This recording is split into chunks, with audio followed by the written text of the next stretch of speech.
I didn't. The intro is running, but it's not. Oh, there we go.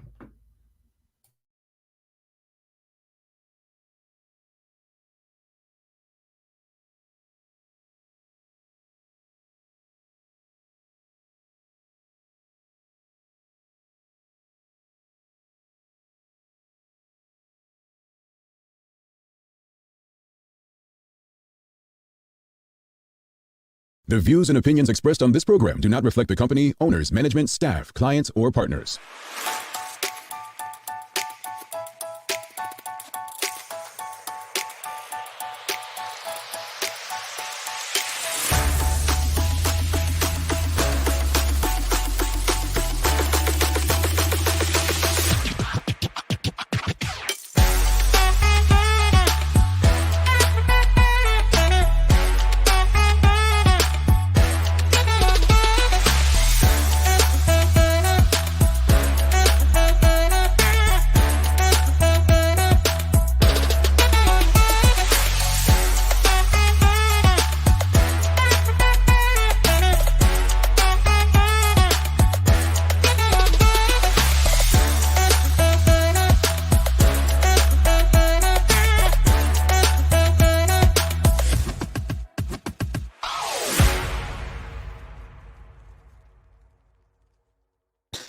It's Thursday, the 12th day of January 2023. Welcome to the Daily Hour.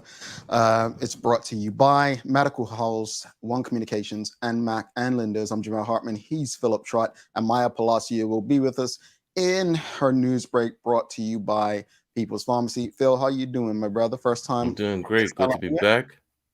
Yeah. Was that? You had a good break? I had a long break. I'm Yeah. actually it was a little bit too long, actually.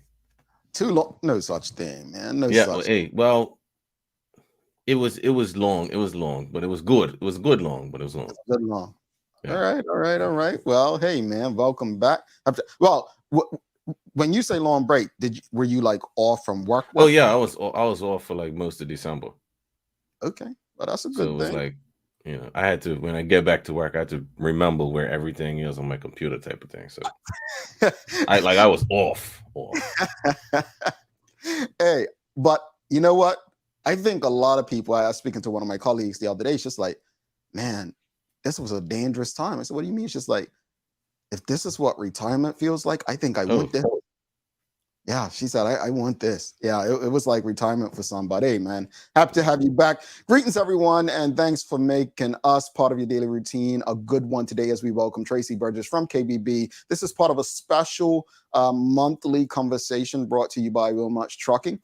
So you want to tune in. This is a part of what we, the community, can do to ensure that we're doing our part to keep Bermuda beautiful. The Daily Play is a name that plays today, so testing geography a bit, Larry saved it for the fellas. The ladies are 0 for 2 this year. So notice I didn't say you guys. The ladies are 0 for 2, Phil. Okay. Is this Bermuda geography?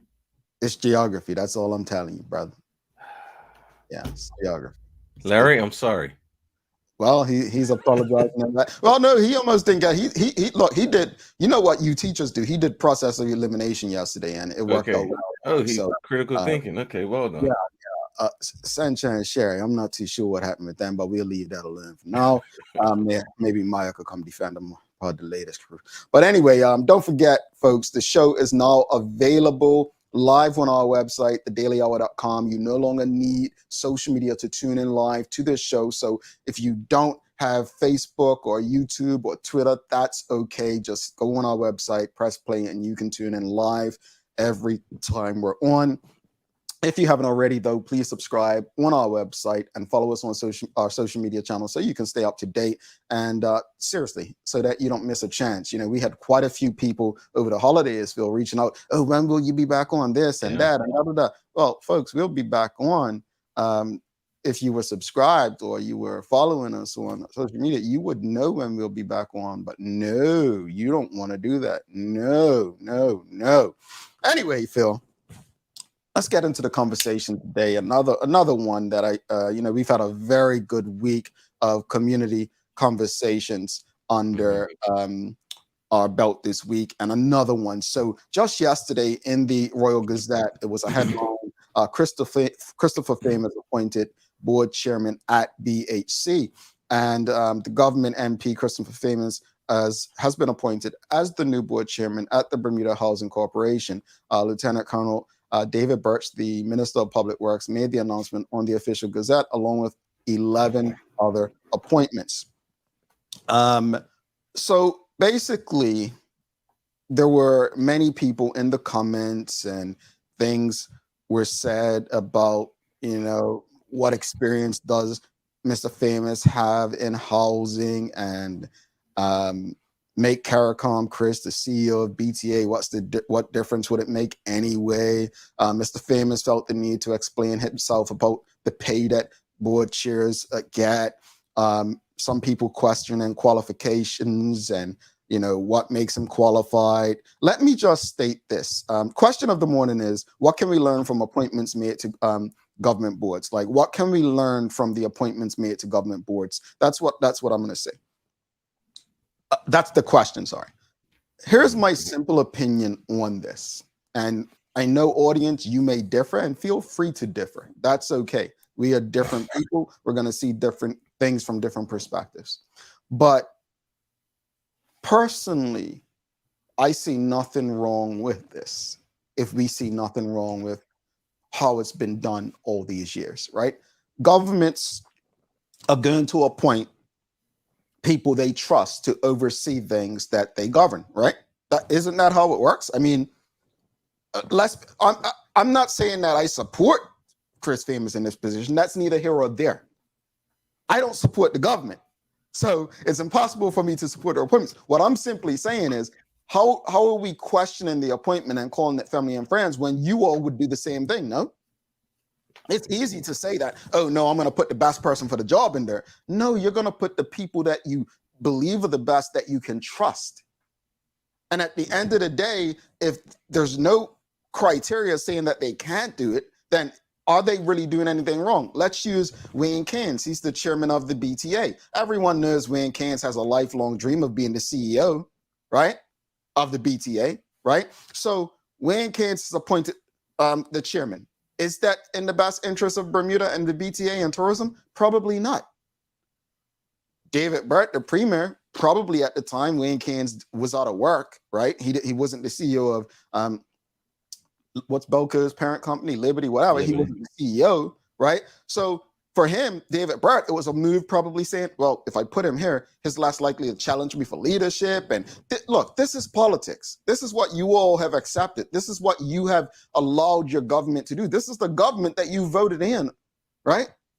And when I say you voted in, the majority of the people, whether you voted for them or not, that's your government. So I don't see the issue. I think the biggest lesson or takeaway from this from me is, if you find an issue with Christopher Famous being appointed as the chairman of the Bermuda Housing Corporation, then don't wait until the next election to vote.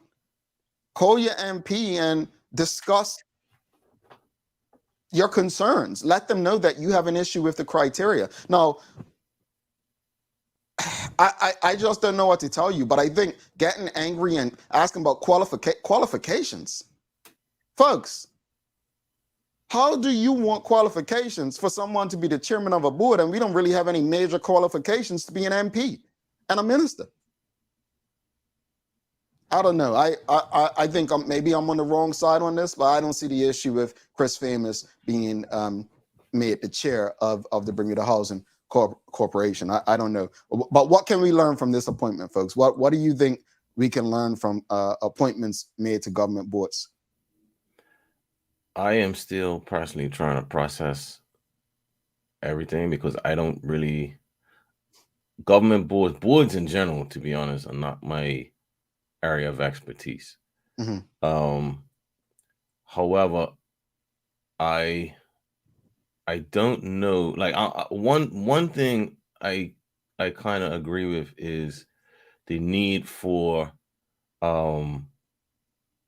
areas of expertise when it comes to being in charge of, say, a board or a company, like I'm gonna say something Just say it. controversial. I'm gonna say something controversial. I don't think you need to be a former teacher, for example, to be minister of education. Agreed. Like, I think you need to be competent. I think you need to be able to have good leadership. I think there's a lot of things you need, but I don't think you actually need to have taught in the classroom. And I don't think you need to be an architect or a public planner or somebody like that to be in charge of the Planning. BAC. So um as far as the expertise goes, I think that and I feel like people bring that up, the expertise thing, when it's black people involved.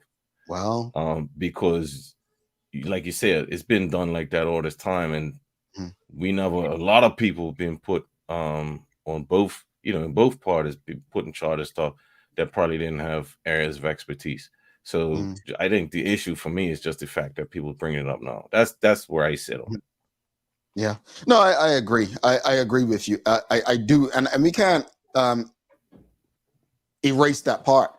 Qualifications always seem to come up when it's a black person involved. Let's not ignore that, right?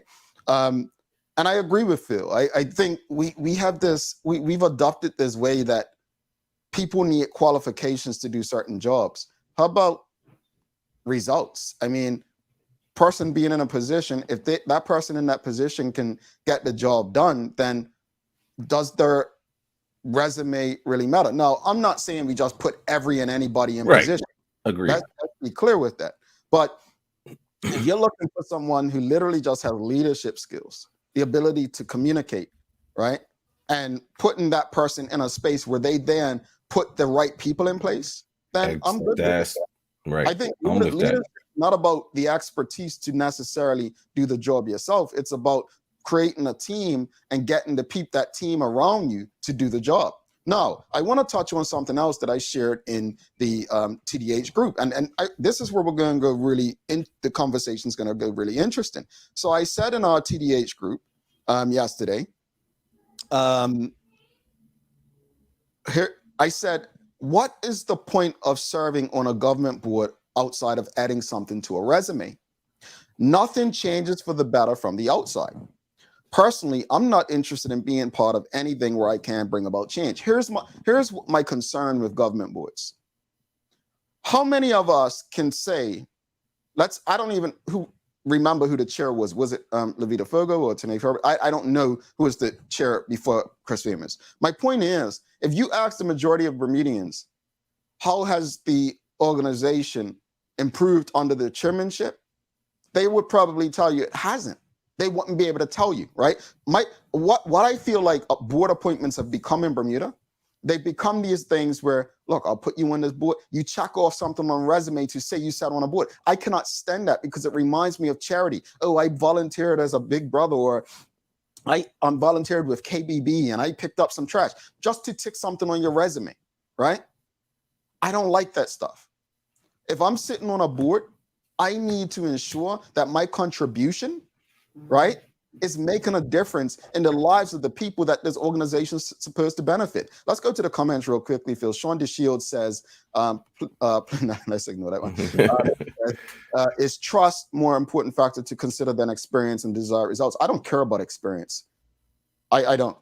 I think experience has been one thing I've hated my entire career, because I've seen a lot of stupid people working a lot of jobs for a very long time that are not good at what they do. People worked in the bank for years. They go into another space and they're, charged with handling the management or numbers, and they don't know how to add 2 + 2. I don't care about experience. So I'm glad you put that caveat of desired results. What I care about is, at the end of the day, leadership is about being able to get people to achieve the desired results or exceed them. I do care about people who have a track record of delivering. That's what I do care about. I'll stick with that. But yes, trust. People are going to put who they trust in there. And if we, the people, have a problem with that, then we, the people, need to do something about that. And when I say do something about that, I'm not talking about election time. No. Sean DeShield says, should accountability and dependability coupled with leadership skills also be considered? Well, as I just said, Phil asked a question in the group yesterday. He asked, well, what's the difference between a government board and a private board, right? And I said accountability, right? I said in a private institution, a board of directors is there to hold the people accountable. That's the purpose. In government, I feel like it's just to check a box. It's to tick off, oh, I sat on a government board. So accountability should be a part of it. But again, look, if you notice this trend this week, this is all back on the Bermudian people. This is on every last one of us. Nothing more, nothing else. This is on us. So if we want a board, we want people who are going to be accountable, then we need to demand it and stop accepting what it is we have. Sean Smith, how do you feel? Yeah, Sean Smith says people who have a problem with appointments need to apply when the positions come up every year for the different government boards. I disagree. I disagree for this simple fact. I will not apply for a government board. Simply, number one, we don't like each other, me and the government. Number two, right? I am not going to apply for a board unless I know I can bring the desired change, the will of the people, right? Folks, I've been in some rooms. I have. I don't want to be in rooms where, look, you know, I saved this thing yesterday, right? Hold on. It's about diversity and inclusion. Let me bring it up. Give me 2 seconds. I think I know what you. I saved it yesterday. Here we go. It's no, that's not it. Nope, that's not it either. Here we go. It says, it is not inclusion if you invite people into a space you are unwilling to change, right? Okay. The point is, putting it on people, that actually sounds like what you just said, Sean Smith. People need to apply when it comes. It sounds like the old PLP thing when they say, oh, well, if you have such an issue, why don't you join the PLP? Like they throw this thing on you like, oh, if you have such a problem, why don't you sign up and become a member and then run? We know it don't work like that.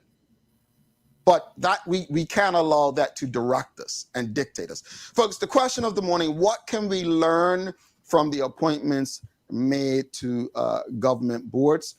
Charles H. Jeffers II says, if MPs are responsible for setting policies for the civil servants to implement, having an MP serve as board chair member crosses the line between setting and implementing policy.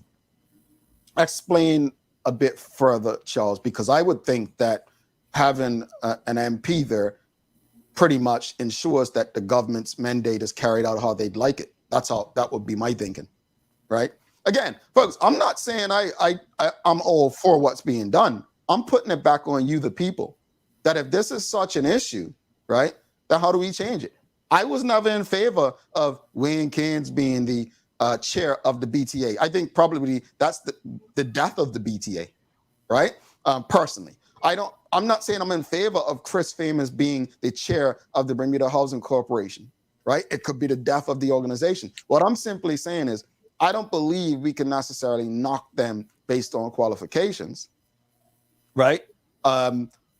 We've had a hotelier in that position. Did he do any better? On BTA, you mean? Yeah. Okay. Yeah. So Tanya Cheeseman says, agree with both with you both.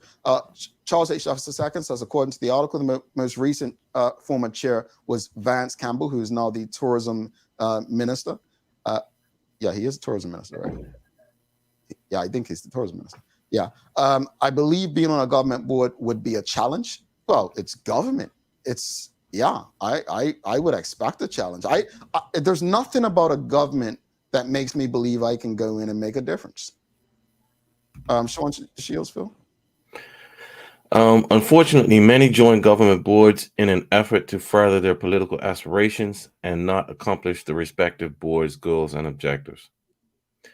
Is the second part to that, though? Is the second, not that it may not matter, but is the second part to that intentional? Yes. Or just, no, I'm saying, are they just willfully ignoring the board's goals and objectives, or are they just can't do the job? Or does it not matter? I think when people join, they're excited. They believe they can make a difference, right? Okay, that's what I think too. Yeah, I think, and then once they realize, oh, I can't do anything about it. This organization set in his ways. But I agree with Sean DeShields. I mean, again, I feel like sitting on government boards is pretty much an exercise to fill out your resume. And just look at it. Just look at when these people run for office, or later on in life they sign up. Oh, and Mr. Smith was such and such on the government board, and this, or chair on this organization, or this, or that. Honest folks, I am not interested personally. I'm not selfish enough. My ego will not allow me to sit on boards that I cannot make an impact on. I don't have an ego that big, not yet. Maybe one day, but my ego will not allow me to say, if KBB says, hey, Jamel, we would like you to sit on our board, If I don't believe I can make an impact on that board, I'm not going to do it. I have been asked to sit on quite a few things, especially with non-alcohol and all that. But honestly, if I don't believe I can make that difference, I just don't see it. I don't think it's worthy of either of its time. And that's not to say all of my suggestions have to be taken on board. Let me be clear. I'm not saying it's my way or the highway. What I'm saying is, if I come into a dusty ass classroom and I'm saying, well, first thing we need to do is dust and clean this room up before we have conversation, and everybody's like, oh, no, this is just normal. That's not important. Well, that's the start for me is wrong. I'm not interested if we're not willing to make simple changes like that. So, folks, again, let's go to, well, Charles Jeffers has a comment. Charles Jeffers says, why don't we follow up with, why don't we allow MPs to work in government departments? I believe it's to separate the policy making and implementation. Yeah, I don't want to say illegal, but I see your point, Brother Charles. I see your point. Forgive me for my ignorance, but are these government boards a paid position? Yes, I believe it's $50. Well, Chris Famous wrote on the article in the comments. He said board chairs are paid a grant of $100 per month. In any given month, there could be 4 or 5 meetings. That works out to be $25 per meeting that run 2 to 5. So it's not a lot of money, but it is something. So Mark, yeah, it is a little bit of change, but again, this is on the people, and if you're not having these conversations, these community conversations, then you're gonna get the hand that's dealt to you. You're not gonna have much of a say. What I will say is, if anyone in this audience has the opportunities to sit on a government board, please do yourself and your community a service. Don't go there and if you don't like what's taking place, resign. And when you do resign, be honest with the people you're there to represent about why you're resigning. But Bermuda, I mean, even you got road safety, you got so many different boards, We've got to ask ourselves, are these boards worth it and worthy? Let's bring in Maya, see if she has an opinion on this. I'm sure she's got something to say. Phil, it's time for the news break.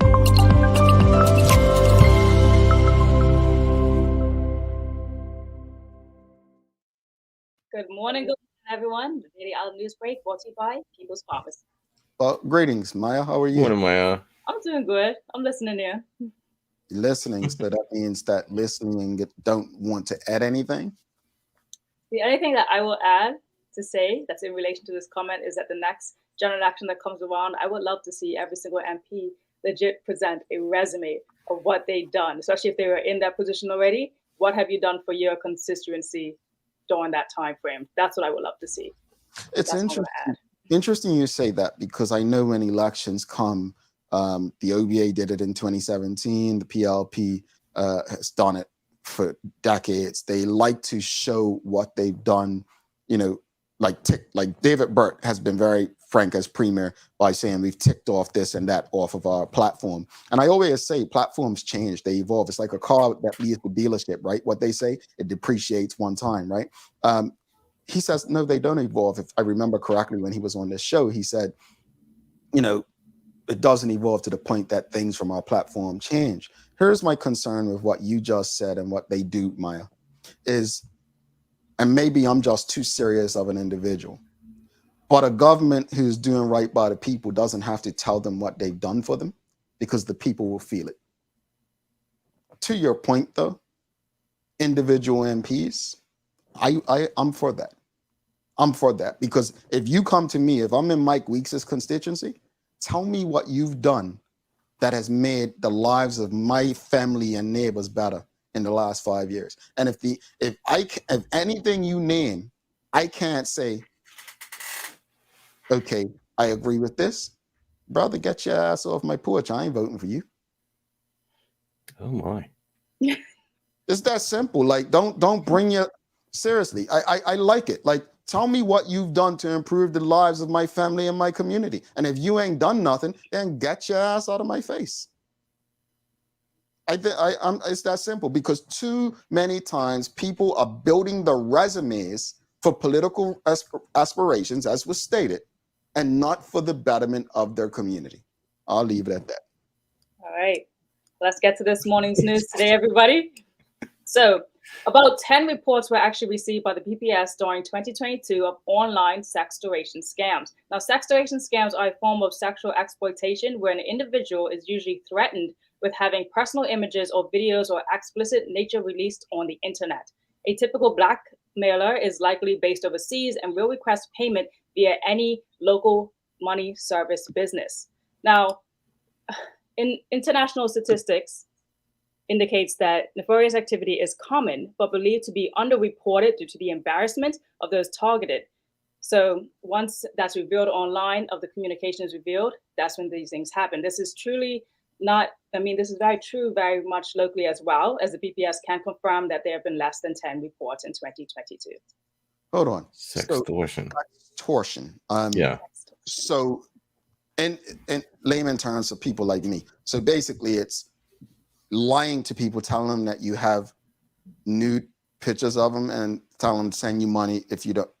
Not in all cases. So in some cases, you actually meet somebody online and you think everything is going well, it's good, but you never actually meet them personally. You end up sending the sort of images, or you probably being the only one that does send images. And then once that's completely done, they switch their attitude and confirm that, nope, this isn't actually what I was here for, to actually meet you and fall in love. I'm actually here to exploit your images and get money from you because now I've taken your trust.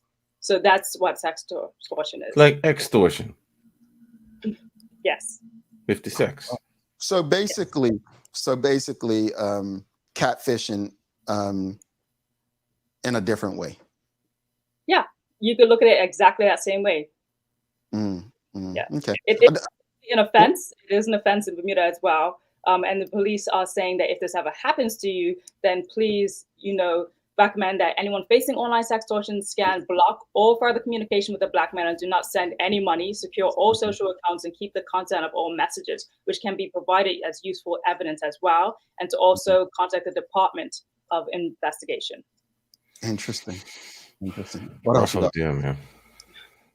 Well, up next, the Fishermen's Association of Bermuda will be presenting the results of their petition in support of greater participation opportunities for the fishing industry in Bermuda Ocean Prosperity Plan process tomorrow at 1:30 p.m. at the Cabinet Office. The Premier, David Burt, has agreed as well to receive the petition at the time. The section of the letter that was sent to the Premier of the Fishermen's Association by Alan Bean states that the FAB has sought a meeting with the minister responsible via our letter in December 2022. However, to date, we have not received a formal response nor any indication of his willingness to meet. We wish the Premier, Minister, members of Parliament, and the people of Bermuda to know that the FAB is prepared and willing to participate in developing an inclusive Bermudian plan, which affords fair representation, management, and adequate enforcement of future regulations.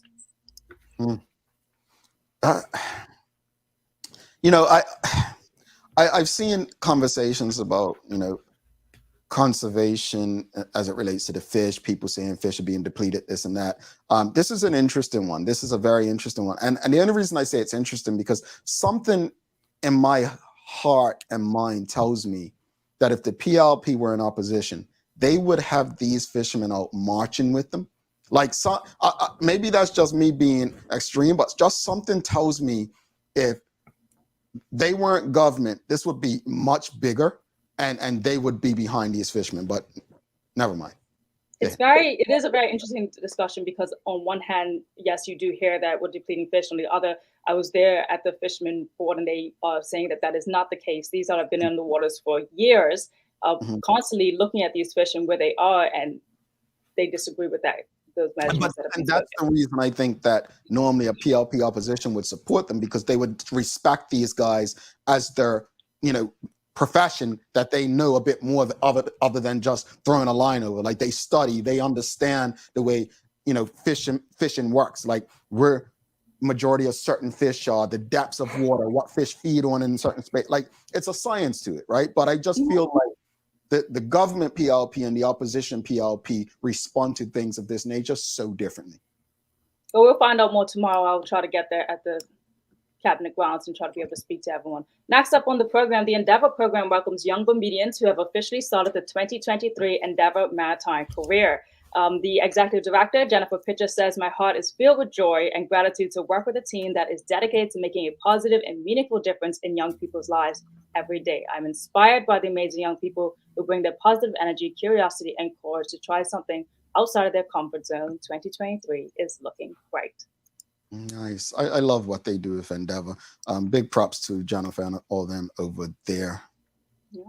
And my last news of the day, if you have someone in the family who's an artist, who you know is going to be an artist and has an iPad, which most young people do, then upcoming next is, the Bermuda National Gallery will be offering their after-school program on January 24th, offering an 8-week intensive digital painting program for students aged 13 to 17. What, Phil?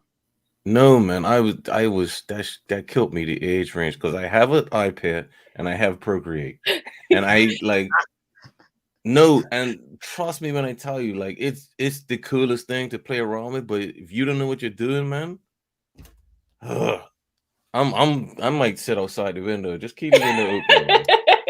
Phil's heartbroken, folks. Phil wants some love. Maybe if I shave it off, I'll look 17. Oh, okay. Try it, bro. We're behind you. My house, the weather. Add a little lotion. So we got a mix of sun and some clouds with some moderate winds this evening, and we have a high of 69 degrees Fahrenheit. Yeah, 69, Phil. That's supposed to be between us. She called your lotion. I mean, I was the one public about not wearing lotion, not Phil. But hey, brother, thanks for joining me on the no lotion guide there. But I hope you use that little toothbrush you do your waves with. Oh my goodness. It's fighting. They're fighting. I ain't got nothing to do with it neither, folks. What's the days of the year, Phil? My goodness. Today, the day of the year is International Youth Day. Speaking of good kids doing the little iPad course, endorsed by the United Nations in 1999 after recommendation was made by the World Conference of Ministers responsible for youth, the first International Youth Day took place in the summer of 2000. So you can celebrate International Youth Day by taking the opportunity to find out about local youth culture, activities, education, and get involved in the well-being of the next generation of humanity. This can be done by volunteering in local youth programs such as Big Brothers, Big Sisters, and other local activities that support young people in the local community. So International Youth Day is today. Sweet. Let me just say this. International Youth Day. Folks, 25 is not youth. 30 is not a youth.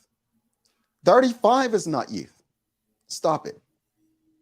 Youth, I would consider 18 and under. Young people may be under 30, but youth are people who legally still could stay at mama and nana's house and daddy's house. It's not young at heart. Like all this youth wing and youth this and persons are like 32. Man, you're an adult, a full-blown adult. Stop that nonsense. Anyway, Maya, have a wonderful day. You guys have a great day too. I'm not saying anything, Maya. We're gonna have words. I'm just gonna leave with a smile, Phil. I'm gonna leave with a smile. Go long, man. We're gonna take a quick break. We're coming back. Don't forget, we've got Traci Burgess, KBB, coming up, brought to you by Wilmot's Trucking. Stick with us.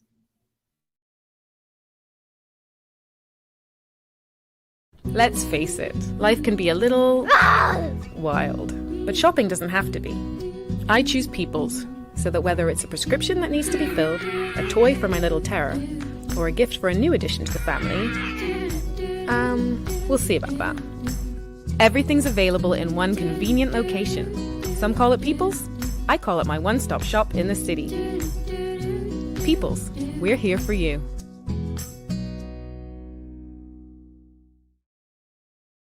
Welcome to the new bulk store, Lindo's Next Level.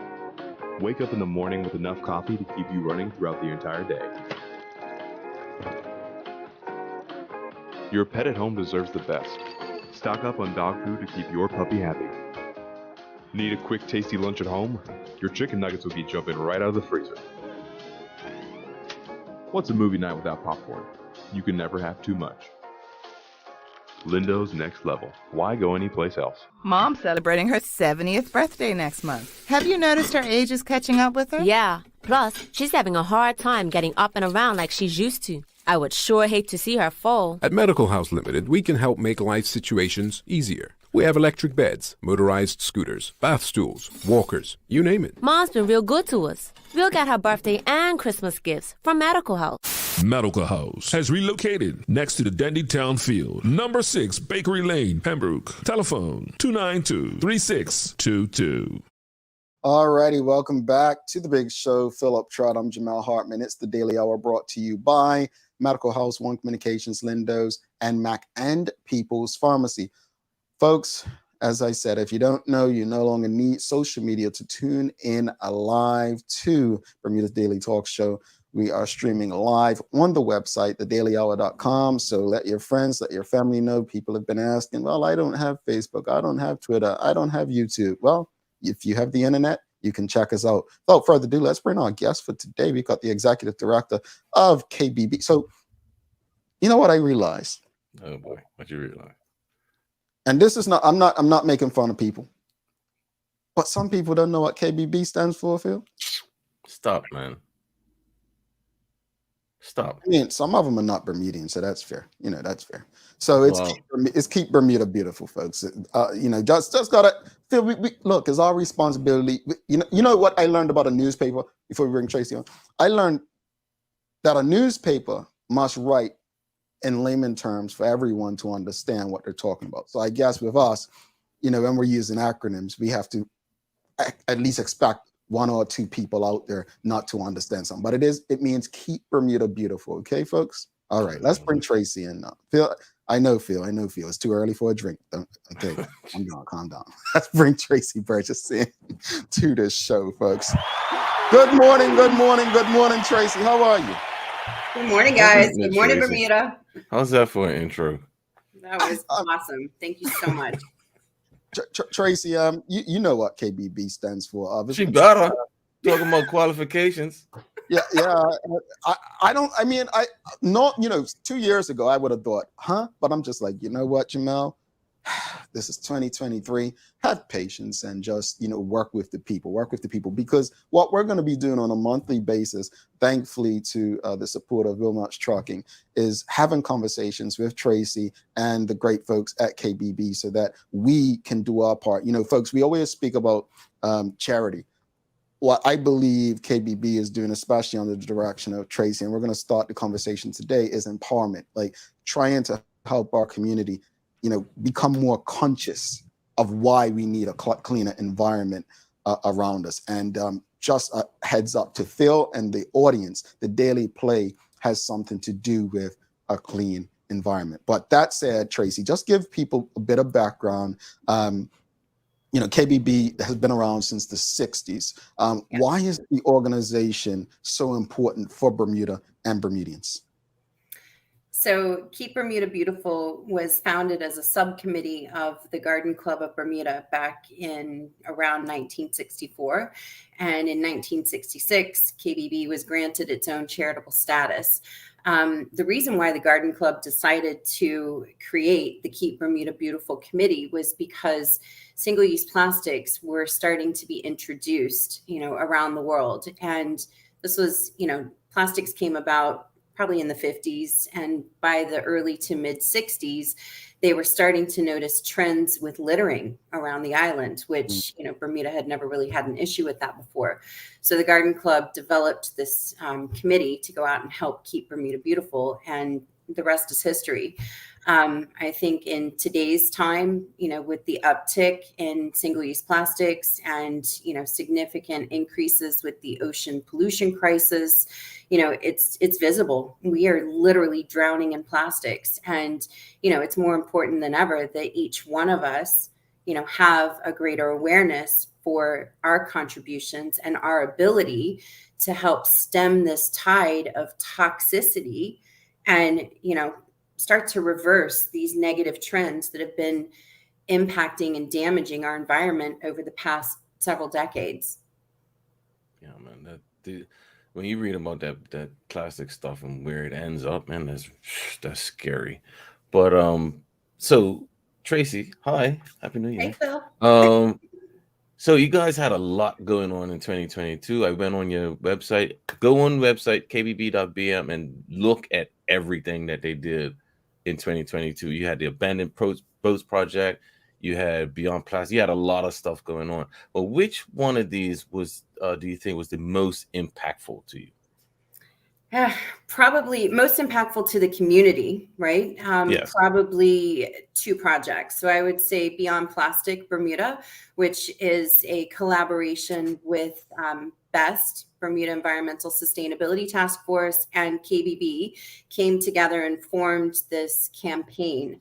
It's being led by a handful of really committed, very skilled and dedicated and knowledgeable volunteers. But the Beyond Plastic campaign came about specifically to support government's intended ban on single-use plastics. And so we saw a need to address a gap in the community. And that gap was providing awareness and education about the toxic impact and the harmful effects of plastics, provide resources for alternatives, and to help support Bermuda's collective transition away from single-use plastics. So Phil, you mentioned just a second ago, where these plastics end up and that it's shocking. Well, the truth is they're not only winding up in the ocean, they're not only choking the marine environments, but they're winding up in our human bodies as well. And they are impacting human health. So Beyond Plastic was a huge success. It still is a huge success. And that campaign is continuing. The second most impactful project of 2022, I would say, would be the Abandoned Boats Project. We were able to identify and get formal approval from Bermuda government to remove 85 abandoned and derelict vessels from local waters. That came about early 22. And to date, we've removed over 60. So the remaining vessels are expected to be completed for removal by spring. So we're estimating by the end of March, we'll be finished with that first total batch of 85 boats having been pulled. But the Abandoned Boats Project is a joint initiative with the Bermuda government. And we're not only, removing the boats to help protect the marine environment, to make it safer for people that are using the waters for recreational or commercial use, but we're also partnered with BEST again and looking at best practice for other jurisdictions, like how are they dealing with the issue of abandoned and derelict vessels, and are there legislative changes that need to be implemented so that we can make recommendations to the Bermuda government for their consideration to help stem the problem and stop these boats from being abandoned or left derelict in the first place. Awesome. I think that's a really good initiative, and congratulations to you guys for all the work on that. Thank you. So how important is education and awareness for KBB? Education and awareness is huge. And, funny enough, today is International Youth Day, so great timing. I can tell you that we spent the summer of 2022 building a formal education curriculum that has been launched and reintroduced into all of the schools across the island, public and private.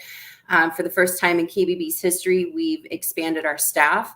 So we now have a dedicated education and community outreach coordinator. And we also have an office coordinator as well for administrative responsibilities.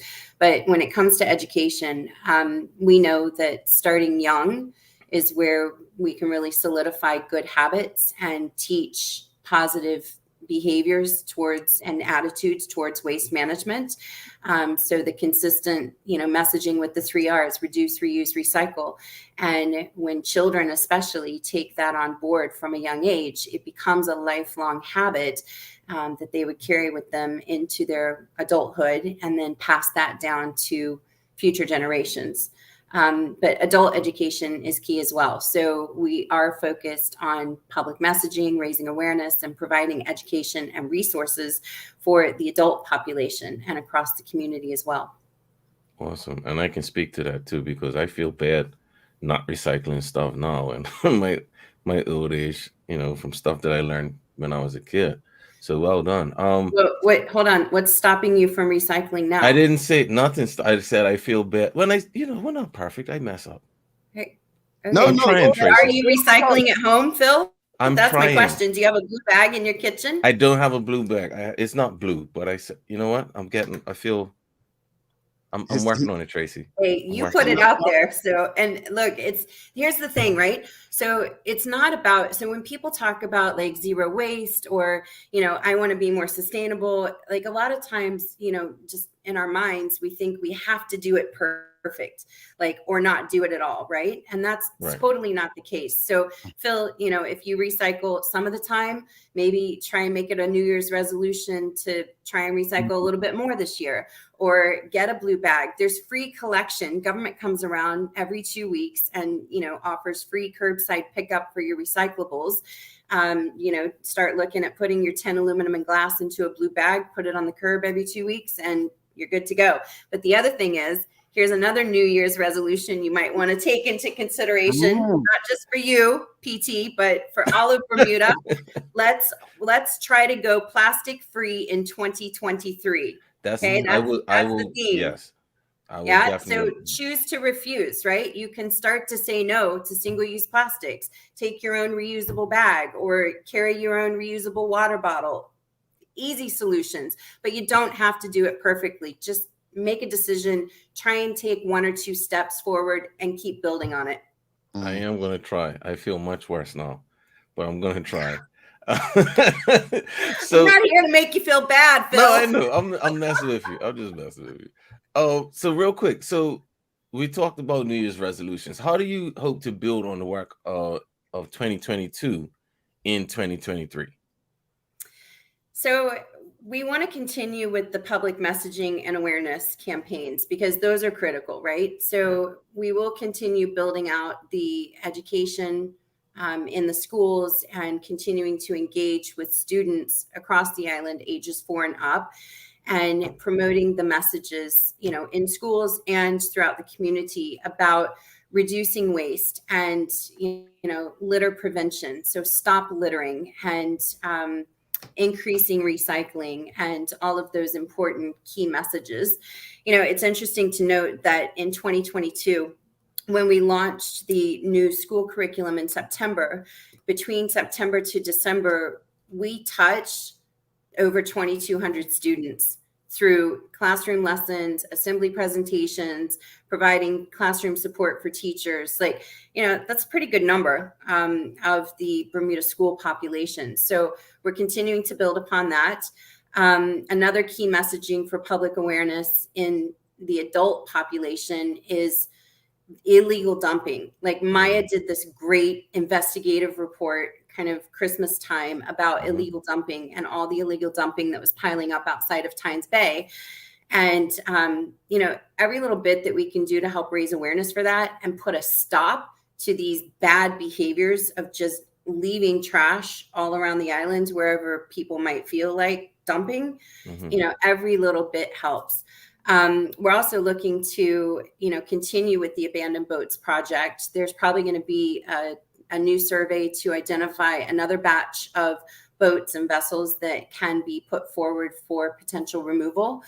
So that's going to continue on with proper funding in place.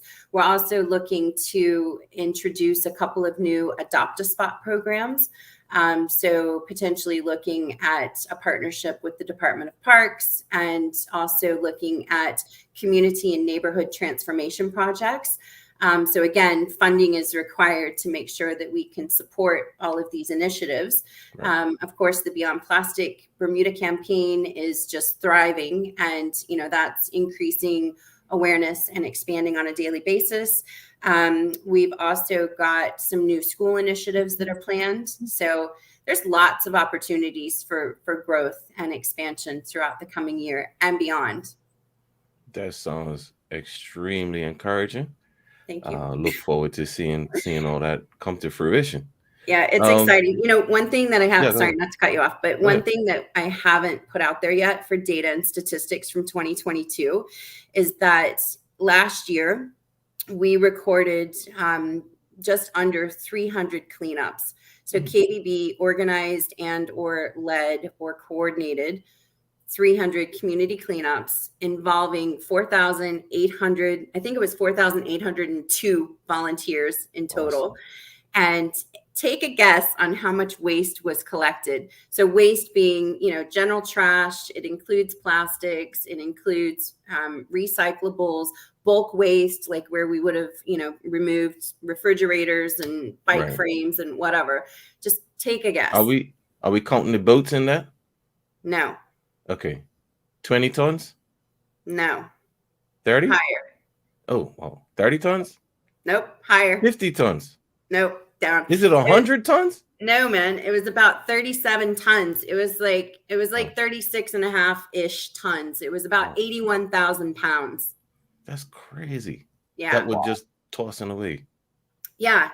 On 21 square miles. And here's the crazier part. That 81,000 pounds, yes, we made a dent in Bermuda's litter problem, but there's still so much more to be collected. And so again, it goes back to, we have to address the root cause, and we have to look at creating systemic changes in behavior. And another piece is enforcement, right? KBB does not have enforcement powers.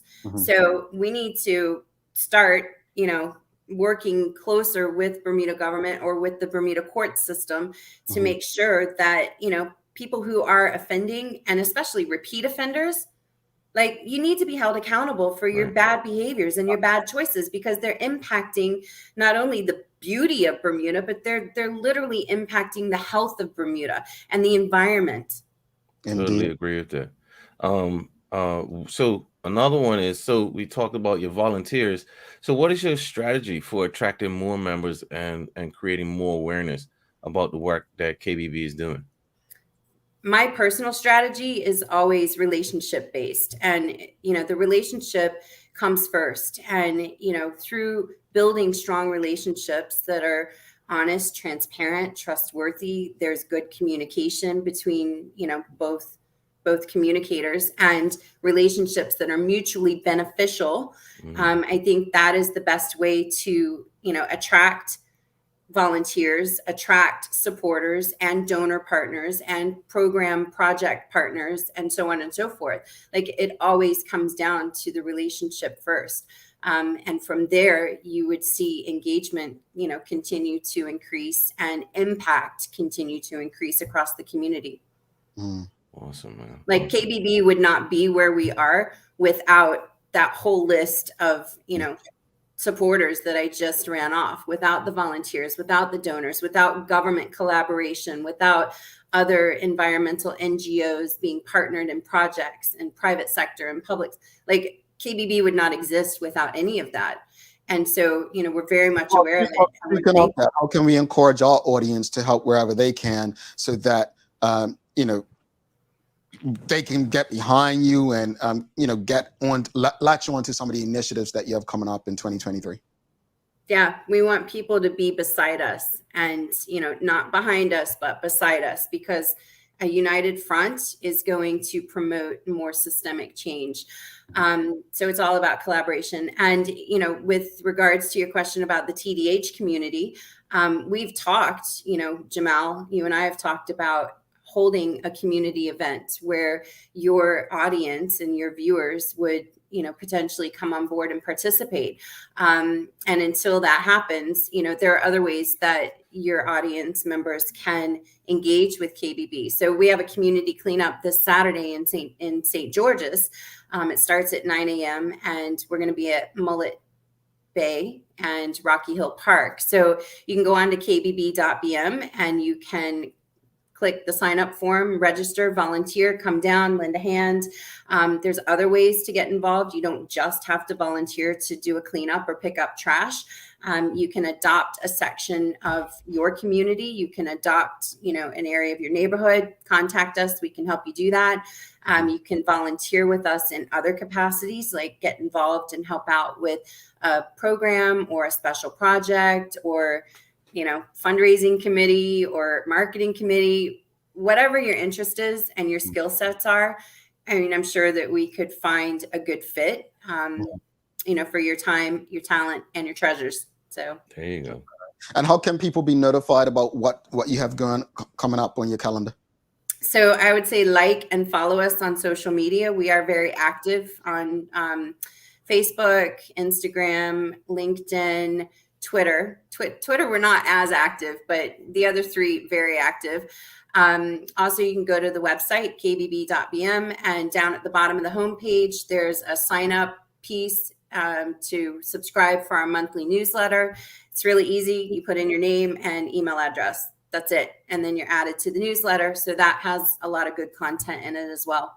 Alrighty, quite a few questions. We're out of time, but if you can be very concise as I go through some of these. Karen Simmons says, Jamal, are you able to share the recent infographic that KBB put out on how to reuse single-use items in another way found on the Facebook page? Well, we can. KBB, please send it to us, and we'll share the infographic that Karen Simmons is asking about. Yeah? Hey, Simmons. Rosalind Famous asking, I remember the KBB television anti-littering campaigns from the 80s involving fines. Those really impacted me. Any plans to do similar campaigns? Yes, we do have a marketing strategy laid out for 2023. There will be quarterly campaigns. We're currently in the process of applying for funding to support those quarterly campaigns because obviously, social media, TV ads, radio ads, they all come at a cost. And so we need to make sure that we have the funding in place to cover those costs. But yes, that is a critical piece of raising awareness and educating the community. Thank you. All right. Renee Simmons says, what is your major goal or project for 2023? And have you considered looking at the clearance of the dumping at the desert as a project, or is that a government issue? At the desert. Yeah. Not sure. What's The desert in the hood is down across from Victor Scott. That's what we call it, the desert growing up. I believe, I don't know where Renee is from, but that's the desert. Just confirm what you're talking about, Renee. Yes. So short answer, yes. There are neighborhoods and certain areas that are hotspots across the island. They have been identified, particularly in residential areas where, massive waste gathering is a problem because it not only is unsightly and it stinks, but it also invites rodents and other disease, and it's just not healthy. So short answer is yes, it has been identified and it's on our radar. Alrighty. And Maya says, a comment on my platform in the UK said, in the UK, they go through your trash and find receipts to find out who dumped their trash illegally and will send you a fine. Interesting. I just want to say this before you go. Anyone who knows me, my conscience pricks me. That's why I try to do right. It doesn't always work like that, but I try. But I say that because there was an example that was shared during the election year in the US, right? And it was about testing not just your conscience, but your, it's something else. But basically it was about, the example was about people who take the grocery cart and walk it to their car, right? And right. You've talked about this before. Right, I'm taking it back and leaving it. And that's how I am with littering. I honestly, call me a snitch or whatever, I legit cannot see. I would hold something in my car and wait until I get to my destination before pitching it. I don't care how little. And I take these conversations so serious. Because one of the things, when I was working in tourism, I brought a lot of people, well, when I worked for Bermuda tourism, I still work in tourism, I brought a lot of people to Bermuda. And one of the things they cherished and cherish clean. The beauty.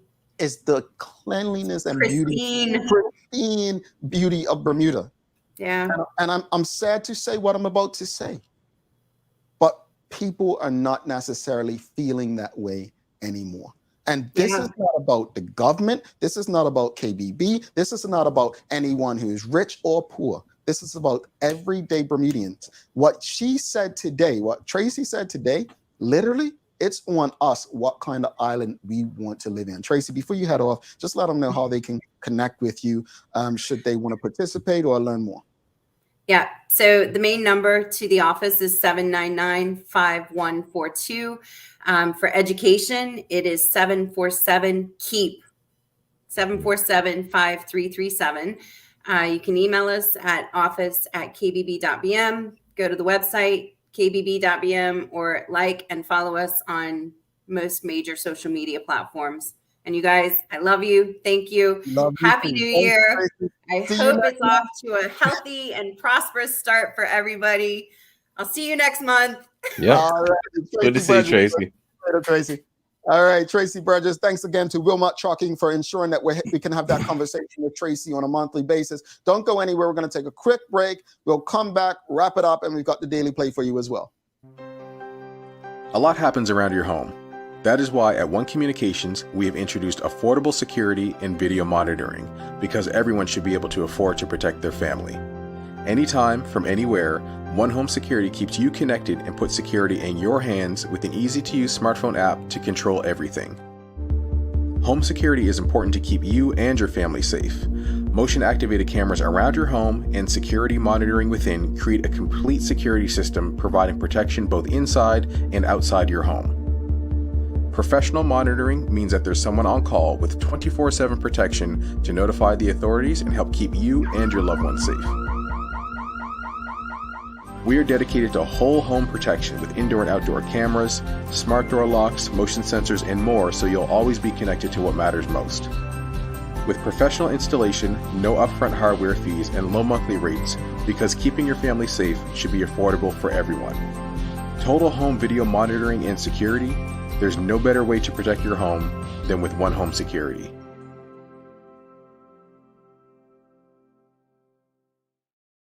All righty. Thanks again to Traci Burgess, KBB, and thanks again to Wilmot Trucking for supporting these monthly conversations about keeping our island beautiful. KBB in his house. If you appreciate that conversation, give us a thumbs up, a love, a like.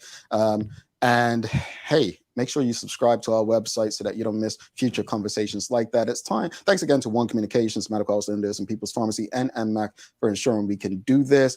Time for the Daily Play, brought to you by Bermuda Trivia, now available at Tour Throughout Bermuda. Follow Bermuda Trivia on Facebook, Instagram, Twitter, and TikTok to find out why it's Bermuda's favorite trivia game. Phil, you ready? Is the question, where's the desert? Well, man, that's your neighborhood, literally. So I'm just shocked that you don't know that.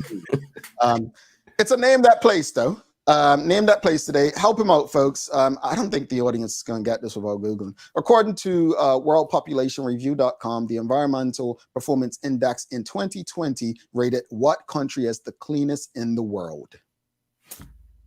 Bermuda? No. That's not geography. Yeah, it's picking a country on a map. I don't have a map. Oh, well. It's a map in your head. Japan. Japan. Okay. You know, that was one of the arguments online. Let's see if the audience got it. No, it's not Rwanda. It's not Dubai. Sweden. I can see Sweden. Close. Very close. Very close. Very close. Very close, Dion. Very close. It was Switzerland. It was Switzerland. But in this study, Switzerland was number 2 with a total EPI score of 82.5. Denmark is 2020's cleanest and most environmentally friendly country. So Denmark outdid Switzerland in that study in 2020. That's not geography. Yeah, it is. It's not. Geography is like where places are. This was in 2010. Iceland was, I believe, in 2010. Iceland was, but all in that neighborhood. What was that? Anyway, Phil? sorry, Larry. Geography is like where places are. Yeah, where is the That has nothing to do with where Denmark is. It has everything to do with geography, because if you check it, the Scandinavian countries are actually known as what, certain Western Europe and Scandinavian countries are known for being environmentally friendly. I wonder why. I want a deeper study into that. I don't think that's a geography question, but anyway. Well, you can disagree all you want. You got it wrong. I mean, you're basically acting like Sherry and Sancha today. Between you and Maya, I don't know what I did. Maybe it's because I didn't get your Christmas gift. Because you're acting like Sancha and Sherry today. Yeah. Maybe the problems. So everybody else. Maybe the problem's you, Jamal. Well, I mean, Burp didn't have an issue. He got it. He made process of elimination done very well yesterday. You didn't even do a process of elimination, Phil. How am I going to do process of elimination of all the countries? Well, I thought you would have. My process of elimination gave me Japan.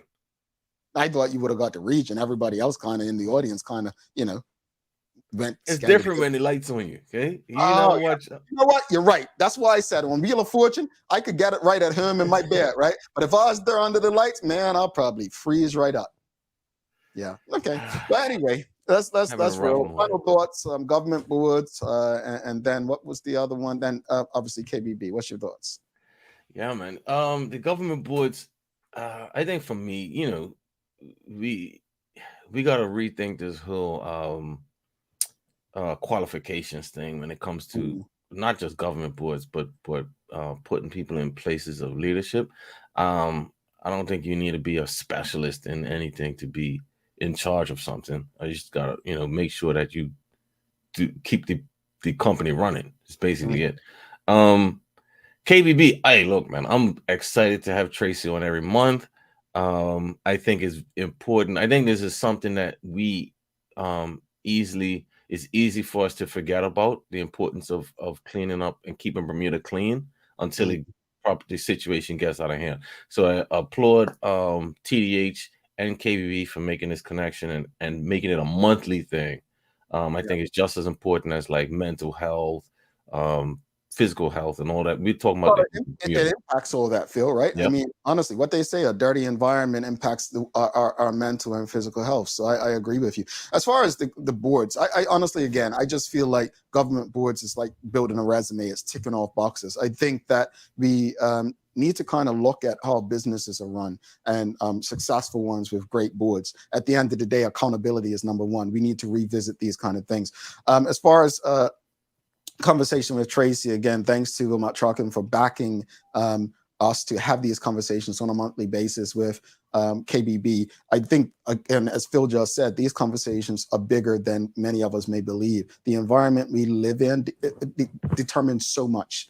It determines how we're able to live. So I hope that people understand, participate, and really, really take the opportunity to empower their family, friends, and colleagues to get behind the work of KBB, because the work they're doing is the work that we all need to do. Thanks again to all well, hold on. You've got some daily inspiration for us? Yes, I do.